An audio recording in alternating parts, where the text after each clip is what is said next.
हमारे साथ एक और खास मैनेजमेंट बने हुए और ये स्टॉक चर्चा में भी था क्योंकि यहाँ मर्जर का ट्रिगर था। हमारे साथ श्रीराम फाइनेंस के executive vice chairman mister Umesh Revankar हमारे साथ बने हुए हैं। बहुत बहुत स्वागत है मिस्टर रेवनकर। क्योंकि आपका स्टॉक चर्चा में था मर्जर के चलते, मर्जर के बाद अब सिचुएशन थोड़ी और समझना चाहेंगे कि आपका कमर्शियल व्हीकल सेगमेंट पर जो एक कंबाइंड एंटिटी अब बनकर आएगी उसका फोकस क्या कमर्शियल स्पेस पर ही ज्यादा रहेगा, और इस वक्त जो सबसे ज्यादा बाजार को इंटरेस्ट है सुनने में कि क्या रूरल ट्रेंड्स, रूरल में कंजम्पशन वापस आती हुई दिख रही है? Thank you. देखिए, हमारा फोकस कमर्शियल व्हीकल में जारी रहेगा क्योंकि हमारा स्ट्रेंथ है, ऑल इंडिया हमारा ब्रांचेस है, रूरल और semi urban, urban all areas में हमारा नेटवर्क बहुत अच्छा है। और स्पेशली रूरल का जिक्र किया तो रूरल में थोड़ा लेट हो गया था मानसून, जून जुलाई अगस्त थोड़ा मानसून स्लो था, specially northern belt and central belt में।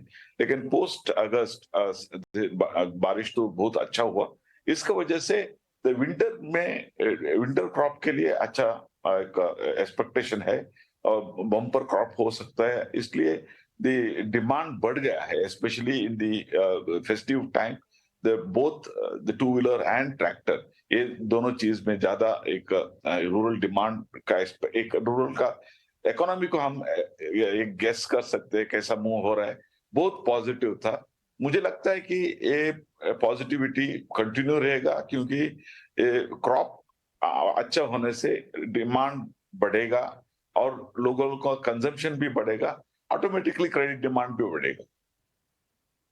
Revankar, good morning. Mansi this side. Asset under management की अगर बात करें, एंटिसिपेशन ये है कि यहाँ पर ग्रोथ ऑलमोस्ट 15% की नज़र आ सकती है, लेकिन इसके सामने नेट इंटरेस्ट मार्जिन्स की सिचुएशन क्या रहेगी? क्या वहाँ पर एक मॉडरेट स्टांस बरकरार रह सकता है given the fix loan rates, जो कि सिचुएशन इस वक्त काफ़ी हद तक हम देख रहे हैं? Down side net interest margins में क्या दिखेगी, और अगर हाँ तो नियर फ्यूचर में किस तरह के सेंटिमेंट्स नजर आएंगे?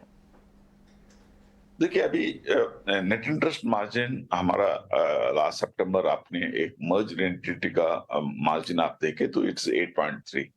हमें लगता है कि हम नेट इंटरेस्ट मार्जिन मेंटेन कर सकते हैं क्योंकि एक है हम निश सेगमेंट में है और हमारा बिजनेस स्पेशली कमर्शियल व्हीकल में हम यूज सेगमेंट में ज्यादा लेंडिंग करते हैं, टू व्हीलर में है, गोल्ड लोन में है हम, और हमारा एसएमई बिजनेस भी हम ऑल इंडिया स्प्रेड कर रहे हैं। ये सब बिजनेस में मार्जिन हम मेंटेन कर सकते हैं क्योंकि हम हमारा ये निश प्रेजेंस है ये सेगमेंट में, और हम स्मॉल टिकट और डीप रूरल और सेमी अर्बन में ज्यादा प्रेजेंस है हमारा। सो मार्जिन में ज्यादा फर्क नहीं होना चाहिए। फिर भी द लायबिलिटी कॉस्ट मेंटेन करना वो भी एक चैलेंज है। अभी लास्ट 3 to 6 months थोड़ा एक लायबिलिटी कॉस्ट बढ़ रहा है, रिप्राइसिंग हो रहा है बहुत सारा लायबिलिटी का, प्लस फ्लोटिंग रेट। हमारा लायबिलिटी साइड में 20% फ्लोटिंग है, 80% फिक्स्ड है। 20% फ्लोटिंग रेट तो ऑलरेडी चेंजेस हो गया है, स्पेशली वो मोमेंट रेपो रेट अनाउंस होते ही ऑटोमेटिकली बैंक्स वो रेट को एडजस्ट कर देते हैं, तो इसकी वजह से वहां पे ज्यादा हो रहा है। लेकिन फिक्स्ड में age and when it's mature ये चेंजेस होता है। Most of our liability is long term, that is 3 years। हमारा शॉर्ट टर्म और short borrowing SCP commercial papers कुछ भी नहीं है, जीरो है। सो इसका वजह से we are able to manage our liability side cost very comfortably क्योंकि 3 years बैक हमने ज्यादा रेट में हमने बोरो किया था, अभी वो रेट उससे भी थोड़ा कम में हम एक रिप्राइस कर पा रहे हैं।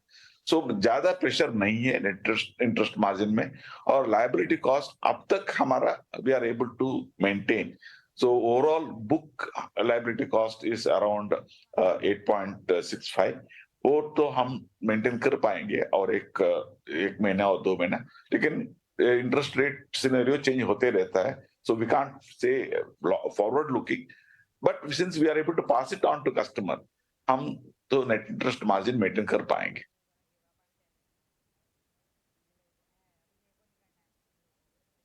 जी, आप क्योंकि इस मर्जर के बाद दो हिस्से और हैं, एक तो एसएमई और दूसरा गोल्ड फाइनेंसिंग यानी कि गोल्ड लोन्स। इन दोनों डिविजन्स को लेकर आपकी योजना क्या है? क्योंकि आप लीडर तो हैं कमर्शियल व्हीकल्स फाइनेंसिंग के अंदर, लेकिन एसएमई का भी आपका स्टेक ठीक ठाक है, कम नहीं है। और दूसरा गोल्ड फाइनेंसिंग को लेकर सर, इन दोनों में जरा डिवीजन का गाइडलाइंस दे दीजिए। देखिए अभी SME business and gold business हमारा साउथ में ज्यादा था। श्रीराम सिटी यूनियन के ब्रांचेस साउथ में ज्यादा प्रेजेंस था, इसलिए हमारा वहाँ लेंडिंग ज्यादा था। ऑल इंडिया लेवल में इसका प्रेजेंस कम था।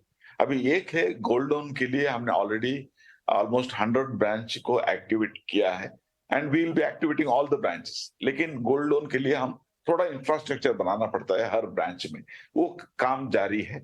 दूसरा एसएमई में ज्यादा बिजनेस नॉलेज इंपॉर्टेंट है और ज्योग्राफिकल लोकेशन में कौन सा बिजनेस चल रहा है और कौन सा बिजनेस में ज्यादा हम लेंड कर सकते हैं, वो जानकारी लेना और उसका नॉलेज लेना इंपॉर्टेंट है।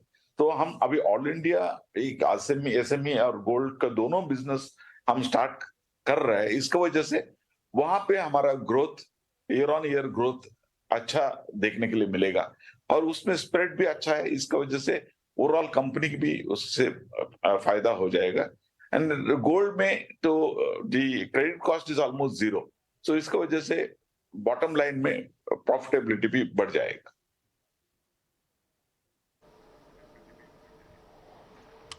ओके ठीक है उमेश जी, बहुत बहुत शुक्रिया, थैंक यू वेरी मच। अच्छा लगा आपसे बातचीत करके and happy new year to you and your family sir. हमारी वेल विशेस आपके साथ हैं। बहुत शुक्रिया सर आज समय देने के लिए।